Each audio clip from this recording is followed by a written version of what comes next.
Hey guys, continuing this series on all about Roth accounts. As always, this is not personal, financial, tax, or investment advice. It's just for education. So really the title of this video is Roth, is it right for you? So I'm going to cover multiple frameworks here that I want you to think about. Now first, the major framework, the overarching framework here should be pay taxes now versus pay taxes later. So there is no way to not pay tax. So even though we say Roth accounts are tax-free, it just means you pay the taxes now.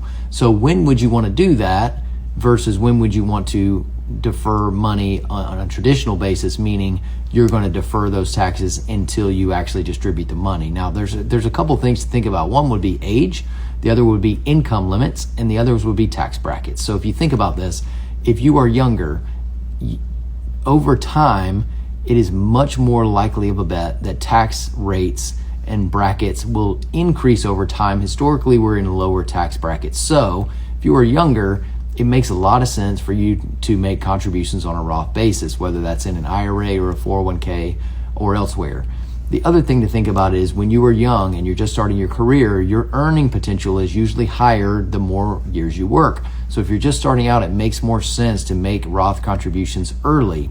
Now, the other thing would be going along with that is income. Now, there are phase out limits. So if you have a Roth IRA and you're just starting out and you're just starting to invest, you will actually phase out of your ability to make those contributions. So as I'm speaking here in 2025, just using married filing jointly, if your modified adjusted gross income is $236,000 or more, you start to phase out. The total phase out is at $246,000.